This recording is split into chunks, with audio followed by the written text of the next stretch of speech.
Bonjour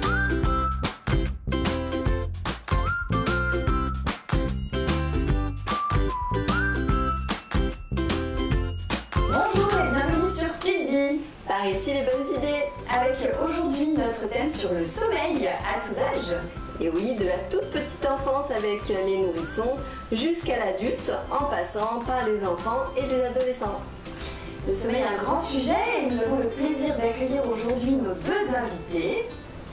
Et voilà la maman, donc Caroline, qui nous fait le plaisir d'être présente avec nous aujourd'hui, qui a 4 enfants qui sont âgés entre 2 ans et 9 ans. Et nous accueillons aussi Virginie, merci d'être avec nous et tu vas pouvoir nous apporter ton témoignage. Tu es maman de 3 enfants et ostéopathe. Alors pour commencer, on entend très souvent sur le sommeil, pour démarrer chez les tout petits, qu'à 3 semaines, un bébé peut faire ses nuits. Alors est-ce que c'est vrai pour tout le monde? Comment ça fonctionne? Alors c'est vrai pour certains, il y en a même qui sortent de la maternité qui font leur nuit et puis il y en a qui à 2-3 ans galèrent encore avec le sommeil, voire des fois même un peu plus tard. Donc c'est un vaste sujet et c'est un motif de consultation extrêmement fréquent en ostéopathie. Il y a déjà des choses majeures qui vont pouvoir gêner un nourrisson dans son sommeil. La première chose, ça va être les douleurs. C'est vrai qu'un bébé peut facilement avoir des coliques, avoir un reflux, avoir des choses qui vont être douloureuses, auquel cas là il faut consulter effectivement soit le médecin, soit l'ostéopathe, parce qu'il y a des choses qui peuvent se traiter en ostéopathie ou avec d'autres méthodes.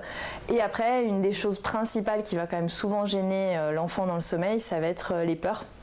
Un enfant qui a eu peur, ou la maman peut avoir eu des peurs ou des stress pendant la grossesse ou au moment de la naissance ou peu de temps après la naissance, ça va être quelque chose qui va retentir énormément sur le sommeil de l'enfant, avec des enfants qui vont avoir des difficultés à enchaîner leur cycle de sommeil, qui vont dormir un quart d'heure, 20 minutes et qui vont se réveiller en sursautant. Donc voilà, là il y a plein de solutions à apporter, il y a plein de choses dont on va pouvoir discuter ensemble. Et du coup peut-être Caroline, tu peux nous dire comment ça s'est passé pour toi avec tes différents enfants au moment de la phase du nourrisson, donc les premiers mois. Est-ce que tu peux partager avec nous ton expérience? Oui, alors je fais partie des mamans qui ont eu des enfants qui ont dormi très tard. J'ai pas d'enfants qui ont fait leur nuit à 3 semaines comme beaucoup. Donc je me suis souvent demandé pourquoi. Mais en fait, je pense qu'il faut pas chercher d'explication. Il faut essayer de faire au mieux en tant que maman, avec notre instinct également. Moi, c'est vrai que les enfants étaient dans notre chambre quand ils étaient nourrissons. Le fait de les avoir à côté de soi, ça peut jouer aussi. Moi, c'était une sécurité pour moi de les avoir à côté de moi. J'avais tendance également à me lever dès qu'ils pleuraient. Donc, est-ce que voilà, il y en a qui auraient pu les laisser pleurer. Moi, ma méthode, c'était plutôt de pas les laisser pleurer. Je voulais pas entendre les pleurs de mon bébé. Je préférais l'avoir avec moi. Peut-être que par rapport à ça, Virginie, vous pouvez nous dire un peu votre expérience par rapport à cette question des pleurs et les réactions justement des mamans qui sont pas toujours les mêmes, à laisser pleurer ou pas laisser pleurer. Alors ça dépend vraiment de l'âge de l'enfant, ça dépend du type de pleurs. Un bébé qui hurle de douleur, bien évidemment, on ne va pas le laisser tout seul dans son lit en attendant qu'il se rendorme. Ce sont des pleurs quand même très fortes, très caractéristiques, des pleurs de douleur. Donc là, bien évidemment, on ne laisse pas un bébé pleurer qui a mal. Ensuite, les pleurs peuvent être juste... un bébé peut chouiner un petit peu entre 2 cycles de sommeil, auquel cas, parfois, il faut le laisser, effectivement, et voir s'il retrouve son sommeil tout seul, parce que souvent, ça peut se passer comme ça. Après, un bébé qui vraiment... Il y a des bébés qui ont besoin de pleurer 5 minutes, des tout petits même, qui ont besoin de pleurer 5 minutes et qui comme ça trouvent un sommeil qui est apaisé et qui est bon après. Et puis il y a des petits qui de tout petits ont besoin vraiment d'être bercés pendant un certain temps pour s'endormir. Alors vous avez ceux qui une fois qu'on les pose restent endormis et tout va bien, et ceux qu'on pose et à peine on les pose, ils se réveillent à nouveau en hurlant, en sursautant. Pour cela, dans la majorité des cas, c'est vrai que le fait de les emmailloter ça les aide énormément. Ça leur permet de mieux enchaîner leur cycle de sommeil, parce que souvent ces bébés qui vont sursauter facilement dès qu'on les pose et qui sont plus sécurisés par l'adulte, ce sont des bébés qui souvent ont eu des peurs, comme j'ai expliqué tout à l'heure. Et là, effectivement, c'est intéressant, bien évidemment, de traiter la cause, d'aller voir par exemple avec l'ostéopathe qu'est-ce qui s'est passé, de pouvoir traiter la cause dans le corps et dans l'émotionnel de la maman et du bébé, parce que souvent c'est lié, pour pouvoir permettre au bébé d'être libéré de ses peurs. Et physiquement, l'emmaillotage va va vraiment l'aider à pas réactiver à chaque fois le fameux réflexe de Moro où le bébé ouvre les bras et ouvre grand les yeux et hurle de peur juste parce que des fois son bras est tombé ou parce qu'il y a eu un petit bruit dans la maison.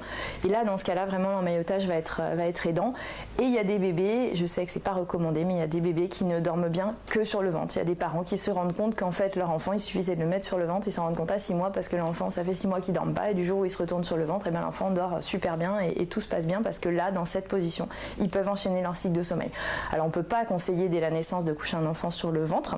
C'est pas quelque chose qu'on doit conseiller spontanément. Cependant, moi je dis toujours aux parents, essayez en étant à côté de votre enfant pendant une sieste de voir s'il dort beaucoup mieux et s'il enchaîne ses cycles de sommeil.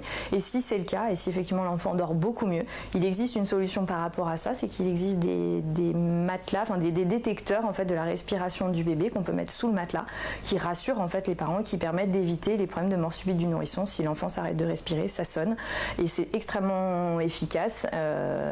Et c'est vraiment, voilà, pour les parents dont les enfants n'arrivent à dormir bien que sur le ventre, il y en a quand même un certain nombre, c'est quelque chose de très sécurisant et qui permet justement sur ces bébés qui sursautent beaucoup, ils sont posés et ils sont beaucoup mieux comme ça. Donc il n'y a pas une réponse qui vaut pour tous les enfants, chaque enfant est différent, à chaque âge c'est différent, mais il y a tout un tas de choses et il y a des choses qu'il faut essayer en fait. Il faut essayer, voir ce qui marche sur votre enfant parce que ce qui va marcher sur celui de votre voisine ne va peut-être pas du tout marcher sur le vôtre. Et du coup, Caroline, on va revenir à toi. C'est intéressant en effet parce que sur le sujet du cycle de sommeil, moi je me suis jamais, j'avais pas de notion précise du cycle de sommeil. Je connaissais pas le fameux modèle du petit train que j'ai pu voir à la crèche avec les étapes dans le sommeil de l'enfant et je me suis rendu compte, c'est pour mon 3e enfant, que quand j'allais les prendre au moment de la sieste, souvent le cycle de sommeil n'était pas terminé et donc en fait après dans le reste de l'après-midi ils étaient fatigués ou fin de matinée. Quand ils sont petits, ils font une sieste matin, après-midi et moi dès le premier cri, je me précipitais pour aller chercher l'enfant dans son lit alors qu'en fait je pense qu'il n'avait pas terminé son cycle de sommeil. Et ça c'est vrai, quand on ne sait pas, on ne peut pas savoir qu'il faut le laisser un peu se réveiller, le cas échéant il va se rendormir et finir son cycle de sommeil et ça va lui permettre d'être en forme jusqu'à la fin de la matinée, jusqu'à la fin de l'après-midi. Voilà, ça c'est vrai que c'est quelque chose que j'ai découvert avec le temps. Voilà.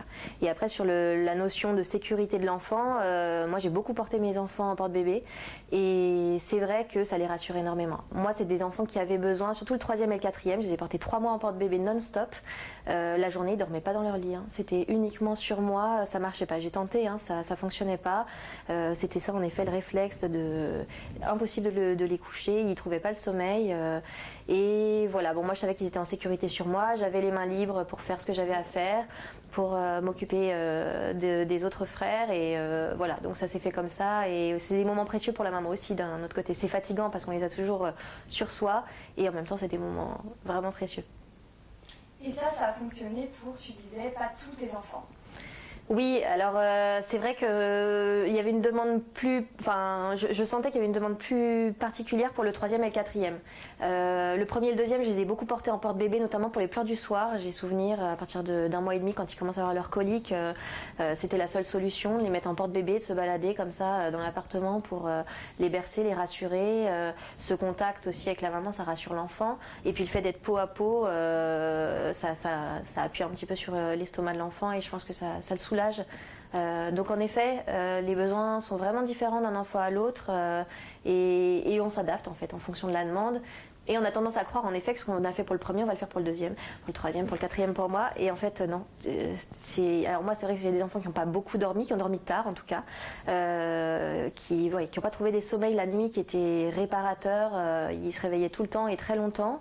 En revanche, c'est vrai qu'en journée, moi j'ai quand même des enfants qui ont fait des siestes. Il y a des parents qui ont des enfants qui ne font pas de sieste de la journée. Ils doivent s'en accommoder et trouver une solution. L'enfant n'est pas forcément fatigué ou alors il l'est mais il n'arrive pas à trouver le sommeil. Moi j'ai pas rencontré cette difficulté-là. Voilà, il dormait la journée et la nuit, j'avais beaucoup de réveils, jusqu'à 2 ans, pour chacun. Alors qu'est-ce qu'on peut dire par rapport à ça? Est-ce que c'est normal un enfant qui se réveille avant 2 ans la nuit? Qu'est-ce qui finalement peut amener à consulter, à moins en tant que parent d'être effectivement très embêté parce que on est crevé, parce que l'enfant ne dort pas du tout le jour et ça on peut imaginer qu'il y a des choses à faire, ou bien les nuits sont compliquées? À quel moment est-ce qu'on fait quelque chose et qu'est-ce qu'on fait? Alors déjà, il y a une chose qui est importante à savoir sur un bébé, c'est qu'un bébé le bébé va trouver beaucoup plus facilement son sommeil si on le couche au premier signe de fatigue. Un bébé qui commence à se frotter les yeux, à se frotter le nez souvent, à bâiller une fois ou deux, il faut le coucher à ce moment-là. Il trouvera beaucoup plus facilement son sommeil comme ça. Alors le coucher ou alors le bercer pour qu'il s'endorme pour des bébés qui ne peuvent pas encore trouver leur sommeil tout seul. Il trouvera beaucoup plus facilement son sommeil comme ça qu'une fois qu'il va avoir montré une dizaine de fois qu'il est fatigué, qu'il va commencer à s'énerver, à pleurer de fatigue, parce que là le sommeil, comme l'enfant va être énervé, il va être beaucoup plus difficile à trouver. Il y a des enfants qui vont facilement, comme disait Caroline, il y a des enfants qui vont avoir besoin d'être bercés, il y en a qui vont facilement trouver leur sommeil, on va les poser, ils vont s'endormir spontanément. Il faut savoir qu'un enfant, quand il n'enchaîne pas ses cycles de sommeil, il va essayer de retrouver le référentiel avec lequel il s'est endormi la première fois. Donc un enfant qui est systématiquement bercé ou systématiquement au sein, dès qu'il va se réveiller entre deux cycles de sommeil ou même être dans un entre-deux, il va réclamer ça pour pouvoir enchaîner et continuer à dormir. Donc au tout début, effectivement, un enfant peut avoir besoin de téter 3, 4, 5 fois par nuit pour se rendormir et parce qu'il a faim. À 3-4 mois, quand il commence à être tout potelé, il n'a plus besoin d'autant. Et pour autant, il y a des enfants qui commencent à réclamer, qui continuent à réclamer X fois par nuit le sein, à chaque fois pour se rendormir ou X fois d'être bercé. À un moment donné, aux alentours de on va dire 4 mois à peu près, 4-5 mois au plus tard, on peut se permettre d'expliquer à l'enfant que maintenant il peut trouver son sommeil tout seul, qu'il a cette capacité, qu'on lui fait confiance et le poser dans son lit et lui expliquer qu'aujourd'hui il va trouver son sommeil tout seul, qu'on va l'aider, qu'on l'accompagne. Ça ne veut pas dire le poser, s'en aller, fermer la chambre à double tour et attendre qu'il hurle pendant 2 heures, mais ça veut dire le poser, revenir le voir au bout d'1 minute, au bout de 2 minutes, au bout de 5 minutes et doubler le temps à chaque fois, 10 minutes, 20 minutes, dans la mesure d'un pleur raisonnable bien évidemment. Mais un enfant peut pleurer, manifester son désaccord parce qu'il va vouloir qu'on l'aide à nouveau comme il a l'habitude.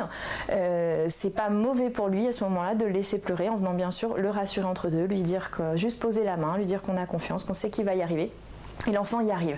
À moins vraiment d'un trouble majeur, vraiment d'un enfant qui est extrêmement angoissé, d'une difficulté de séparation, si la première séparation à la naissance a été catastrophique et qu'il y a une charge émotionnelle là-dessus qui est très très importante, là l'enfant peut ne pas trouver le sommeil, hurler, que ça soit vraiment très compliqué. Mais un enfant qui va pleurer dans la mesure du raisonnable, il faut le laisser, l'accompagner là-dedans. Après, si on est dans quelque chose qui est complètement déraisonnable, avec un enfant qui hurle à s'en décrocher les poumons, il ne faut pas le laisser, il faut surtout là dans ces cas-là consulter pour trouver ce qui fait que l'enfant ne peut pas se séparer de l'adulte pour pouvoir dormir et ne peut pas trouver son autonomie dans le sommeil. Parce que l'autonomie dans le sommeil chez l'enfant, c'est vraiment super important, parce qu'on voit sinon des parents qui continuent à bercer, à se réveiller la nuit à 2 ans, 3 ans pour réaccompagner l'enfant à chaque fois dans son sommeil, et ça, du coup, c'est compliqué pour tout le monde, quoi. Alors, donc, comme tu nous disais, Virginie, finalement, il y a des bébés qu'on va laisser pleurer parce que les parents le sentent, en fait. Ils déchargent, ou c'est une manière de pouvoir dire qu'on n'est pas content, mais ils vont s'endormir. À l'inverse,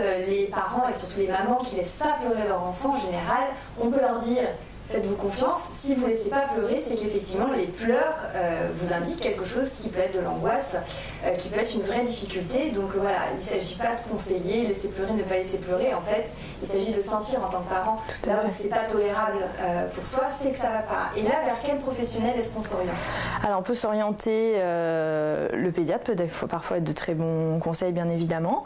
Il y a des kinésiologues qui travaillent sur le sommeil, les ostéopathes bien évidemment, parce qu'on va travailler et sur l'aspect corporel d'un traumatisme qui va pouvoir avoir été gardé par l'enfant et qu'il va continuer à exprimer au travers de ses pleurs et de sa difficulté de séparation, notamment avec sa maman ou avec les parents. Il y a aussi une chose qui est intéressante à ressentir pour la maman, c'est qu'est-ce que ça me fait quand j'entends mon bébé pleurer. Il y a des mamans, quand on a soi-même une grosse problématique avec la séparation, avec la peur d'être abandonnée, moi j'ai des mamans qui viennent me voir et qui me disent: mais dès que je l'entends pleurer et que je vais pas le voir, j'ai l'impression qu'il va se sentir abandonné. C'est vraiment le ressenti de la maman, et là c'est intéressant que la maman puisse traiter ça en elle pour qu'elle soit en paix avec le fait de pouvoir laisser un petit peu son enfant et qu'elle soit pas tout le temps sur lui à devoir lui trouver toutes les solutions, parce que l'enfant est en capacité de trouver un certain nombre de solutions tout seul, et c'est important de l'amener vraiment vers l'autonomie sur son sommeil. Peut-être maintenant la question de l'endormissement, parce que c'est une question centrale finalement depuis qu'ils sont tout petits. en grandissant avec l'âge. Quel rituel peut-être, Caroline, tu as pu mettre en place avec tes enfants? Nous, ils sont 4, donc c'est vrai qu'il y a pas mal d'excitation le soir. On essaye on les laisse jouer jusqu'à une certaine heure, et à partir du moment où on leur dit c'est l'heure du bain, c'est l'heure du dîner, ils savent que normalement ça doit être décrescendo, c'est-à-dire qu'au niveau du tempo, on doit se calmer un petit peu, on arrête l'excitation. C'est l'heure difficile pour les parents parce qu'on sait que 18-20 heures, c'est un peu le cycle infernal où les enfants sont dans une excitation totale. Et nous, notre job, ça va être, alors c'est pas évident tous les jours, d'essayer de baisser le tempo pour faire en sorte qu'ils arrivent au moment du coucher calmes. Voilà. Donc que le dîner se passe dans le calme, sans excitation, sans se lancer des pattes. Voilà, ça arrive parfois, c'est sûr, parce qu'en plus ils s'entraînent quand il y en a plusieurs. Ils se donnent le mot, viens, on va faire le bazar au dîner. Voilà. Donc après notre rôle, c'est d'essayer de tempérer ça et de faire en sorte qu'arriver au moment du coucher, donc l'histoire, nous il y a la prière, ça puisse les calmer, les canaliser. Et alors nous ils ont des âges différents, on les couche pas, on les couche en même temps, mais les grands qui ont 9 et 7 ans ont le droit de lire dans leur lit, et les plus petits ils lisent, s'ils lisent c'est un tout petit peu, et on éteint plus rapidement parce qu'on sait qu'ils s'endorment plus vite, donc celui qui a 6 ans et le petit de 2 ans et demi qui sont dans la même chambre. Nous ils sont 2 par 2 dans les chambres, voilà. Et là on leur dit vous sortez pas de votre lit, parce que parfois notamment les grands, même le 3e qui a 6 ans, ils sortent de leur lit, ils vont chercher des Legos, ils commencent à jouer, et on essaie de leur expliquer que c'est pas dans ces conditions là qu'ils pourront trouver le sommeil. Il faut qu'ils soient dans la position allongée en lisant, et même s'endormir sur un livre, c'est pas, enfin moi ça me dérange pas. La lumière est allumée pour les grands. On sait que quand le sommeil arrive, on viendra éteindre ou ils éteindront. C'est arrivé souvent qu'ils aient oublié d'éteindre, ils se soient endormis sur leur livre. Après, toute proportion gardée, parce que si à 22 heures ils dorment pas, on arrive quand même pour dire stop. Là on dort, parce qu'ils peuvent aller rentrer aussi dans des habitudes qui font qu'ils vont se coucher trop tard. Là notamment avec le confinement, c'était un peu catastrophique parce que comme il n'y avait pas école le lendemain, on faisait l'école à la maison, on avait moins de rythme et ils se sont habitués à se coucher tard, donc c'est difficile de reprendre un rythme. Ils se sont habitués à moins dormir la nuit, et donc là, comme il y a l'école qui a repris le rythme, c'est beaucoup plus difficile de se lever le matin quand ils s'endorment trop tard. Donc à nous après de veiller au grain et de se dire voilà, il faut qu'à telle heure on éteint les lumières, sinon le lendemain matin on se bagarre. Mais du coup avec tes 2 plus grands, t'es dans l'idée de justement leur laisser trouver le moment, oui, de sentir le moment où le sommeil arrive et où ils peuvent se laisser glisser. C'est pas toi qui leur dis il y a un horaire fixe, vous devez vous endormir, vous coucher à cette heure-là. Non, j'essaye au maximum parce que je me rends compte qu'ils n'ont pas les mêmes besoins en sommeil. Je vois mon grand, même s'il s'endort à 10h, 10h30, à 7h le matin il est debout, c'est une horloge. Alors que donc le grand a 9 ans, le deuxième de 7 ans, s'il se couche à 10h, 10h30 le matin, je peux pas le lever pour aller à l'école. C'est une tannée, il est trop fatigué, il n'arrive même pas à s'habiller le matin, c'est compliqué. Donc c'est là qu'on voit, alors on découvre au fil de l'eau qu'avec l'âge et puis en fonction des enfants, ils n'ont pas les mêmes besoins en sommeil. Donc on sait qu'il va falloir être plus ferme avec le deuxième parce qu'il a plus de besoin de dormir qu'avec l'aîné qui pourra lui lire plus longtemps et il ne sera pas fatigué le lendemain parce qu'on sait qu'à 7 heures dans tous les cas il sera debout.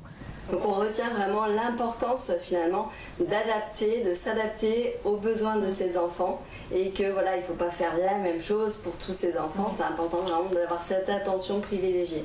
Alors peut-être pour les plus grands, il y a aussi la question des nuits avec les cauchemars. Est-ce que toi, Caroline, tu as certains de tes enfants qui ont vécu ces périodes-là à partir de 2-3 ans et qui se réveillent la nuit en pleurs parce qu'ils ont eu des cauchemars? Notamment, en ce moment, j'ai mes 2 derniers, donc bientôt 6 ans et 2 ans et demi, qui se réveillent régulièrement la nuit. Finalement, surtout le 3e qui va avoir 6 ans, et ça fait un moment que ça dure. Pas toutes les nuits, parfois c'est une fois par semaine. Cette nuit, il s'est réveillé, il a atterri dans notre lit. Il y a quelque chose qui le réveille et il ne peut pas s'endormir seul, en fait. Donc, je lui fais un câlin et après je le remets dans sa chambre, je le rassure. Le cas échéant, j'allume une petite lumière pour qu'il soit rassuré, qu'il voit de la lumière dans son entourage, dans une pièce un petit peu plus loin. Et il se rendort en général sans problème. Je peux le remettre dans son lit sans problème. Pour le 4e, j'ai un peu baissé les bras parce que je sais que je n'arrive pas à le remettre dans son lit. Alors ça, c'est vrai que c'est un choix. Au bout du 4e, après des nuits sans sommeil, voilà, je sais que quand il se réveille, j'arrive pas à le rendormir, sauf il faudrait que je reste assise à côté de lui dans son lit, moi en dehors, à le bercer. Il est toujours dans un lit à barreaux, donc à le bercer, le rassurer, et ça, moi, j'ai plus le courage. Vraiment, là, pour le coup, je fais partie un peu des... Je sais que j'ai pas ce courage-là de le rassurer pendant des heures, et je pense qu'il le sent. C'est une habitude en fait qui a été prise, je suppose. Une alternative, s'il finit dans votre lit, une alternative, ça peut être quand vraiment il y a ça, qu'il ait un matelas à côté de votre lit, ça permet que chacun ait un peu de place, c'est aussi une possibilité. Voilà, là, par exemple, il a fini dans notre lit cette nuit, après le troisième, je l'ai remis dans son lit, je l'ai réveillé, je pense, en remettant le troisième dans son lit, et je me suis retrouvée avec le dernier dans mon lit. Voilà, donc il s'est rendormi tout de suite, hein, et ça faisait peut-être 2-3 semaines que c'était pas arrivé. Donc il en a jamais pris l'habitude, c'est une chance aussi, c'est-à-dire qu'il n'a pas ce réflexe de se réveiller en se disant sinon je pense que ça passerait pas. Pour le coup, je l'accepte parce que je sais que c'est pas régulier, qu'il en a pas pris l'habitude, parce que je sais que si jamais il prend l'habitude, là c'est terminé. Ouais, à gérer, c'est compliqué. Alors après, on peut peut-être quand même déjà dire qu'il y a quand même des gens qui pratiquent le cododo, ça de façon, on va dire, assez tard, hein. On aura d'ailleurs un petit reportage à ce sujet. Peut-être qu'on peut aussi relâcher un peu la culpabilité sur ça. Dans toutes les cultures autres que les nôtres très occidentales, il se trouve que personne ne dort tout seul dans un lit, dans une chambre. Donc ça n'est absolument pas naturel. Après, dans nos cultures à nous, c'est quelque chose qu'on demande, c'est quelque chose qui est ancré, donc on ne va pas fonctionner autrement que comme ça, mais c'est quelque chose qui s'apprend. Et tu allais justement rebondir, Virginie. Oui, moi c'est ce que je demande toujours aux mamans qui m'amènent des fois un enfant de 2 ans, de 3 ans en me disant il dort pas, il dort qu'avec nous. La vraie question c'est est-ce que vous réellement en tant que parent ça vous dérange? Il y a des parents qui vont dire oui, pour moi c'est vraiment un problème, on en a marre, on a besoin de retrouver notre intimité, pour le couple c'est compliqué, sinon c'est difficile pour nous, donc on veut vraiment que ça change. Auquel cas là effectivement il faut faire évoluer les choses différemment.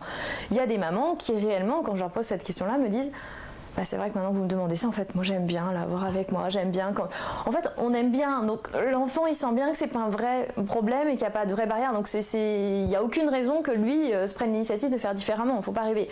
Donc c'est vraiment avoir chacun, ce qui convient à chacun, et encore une fois, la réponse ne sera pas la même dans chaque famille, dans chaque couple. Des fois c'est compliqué quand au sein du couple, c'est pas la même réponse entre le père et la mère, c'est là que ça peut se compliquer, mais voilà, il n'y a pas une réponse universelle. Il y a une chose que j'aimerais rajouter par rapport au cauchemar. Sur l'âge, sur les âges où les enfants ont entre 3 et 7, 8 ans, c'est un âge où l'enfant a un imaginaire qui est extrêmement fort. Et donc du coup, ça va lui faire des cauchemars dès qu'il va voir des choses. Alors attention à ce qu'on peut leur montrer à la télévision. Faut vraiment être très très prudent. Il y a des enfants dont l'imaginaire déborde et puis il y a des choses tout simplement qu'il ne faut pas montrer aux enfants trop tôt parce que ça va leur faire des cauchemars, hein, tout simplement. Et puis il y a cet imaginaire étant très fort, on peut aussi s'en servir justement pour déprogrammer cette problématique-là. Il y a une chose que je fais très souvent faire aux enfants qui viennent me voir en me disant j'ai des cauchemars qui viennent me voir toutes les nuits, mais c'est super, on va faire une barrière à cauchemars. Tu vas dessiner une barrière à cauchemars que tu vas coller sur la porte. Interdit aux monstres et aux cauchemars, interdit de passer, et ça marche extrêmement bien. Ça peut nous paraître fou, nous, en tant qu'adultes, parce qu'on n'y croit pas. Mais l'enfant, lui, va y croire parce que tout ce qu'il voit, c'est pour ça que c'est si compliqué pour lui, parce que ce qu'il voit à la télé, c'est réel. Ça va marcher dans son imaginaire comme le reste. Donc, se servir de cet imaginaire pour traiter les cauchemars, ça marche très bien. Dessine-moi ton cauchemar, on va le mettre à la poubelle, on va le jeter dans la cheminée, comme ça, il ne reviendra plus jamais. Le méchant loup qui t'embête dans tes cauchemars, tu me le dessines, on le froisse et on le jette. Et l'enfant, ça marche vraiment extrêmement bien. Parce que l'enfant va être persuadé de ce qu'il fait et persuadé que ça fonctionne. Et au niveau de son cerveau, il va se passer quelque chose et ça va marcher. Ça marche vraiment très très bien.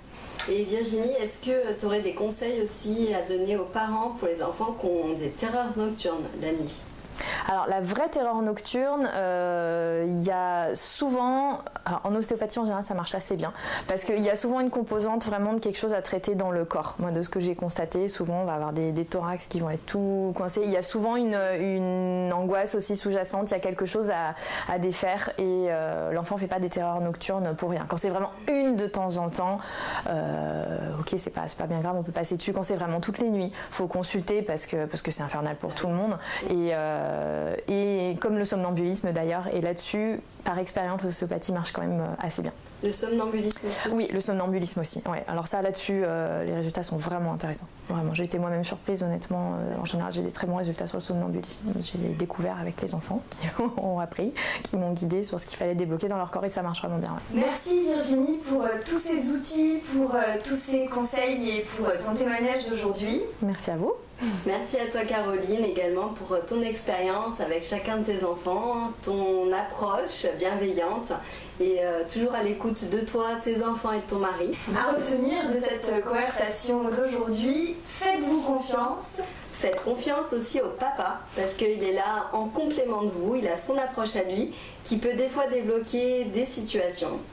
Et faites-vous aider si la situation est compliquée. On n'est pas là pour se faire juger. Les conseils des uns ne fonctionnent pas tous sur soi. Donc faites-vous aider par les bons professionnels en qui vous aurez confiance. On vous propose, si vous avez aimé cette discussion, de la liker, de vous abonner aussi sur notre chaîne. Et vous pourrez retrouver prochainement sur Pilbi, sur YouTube, sur Facebook de nombreux outils complémentaires pour le sommeil, des relaxations, des histoires, des comptines, des petites berceuses, des massages. Alors, à bientôt sur Pilbi. À bientôt.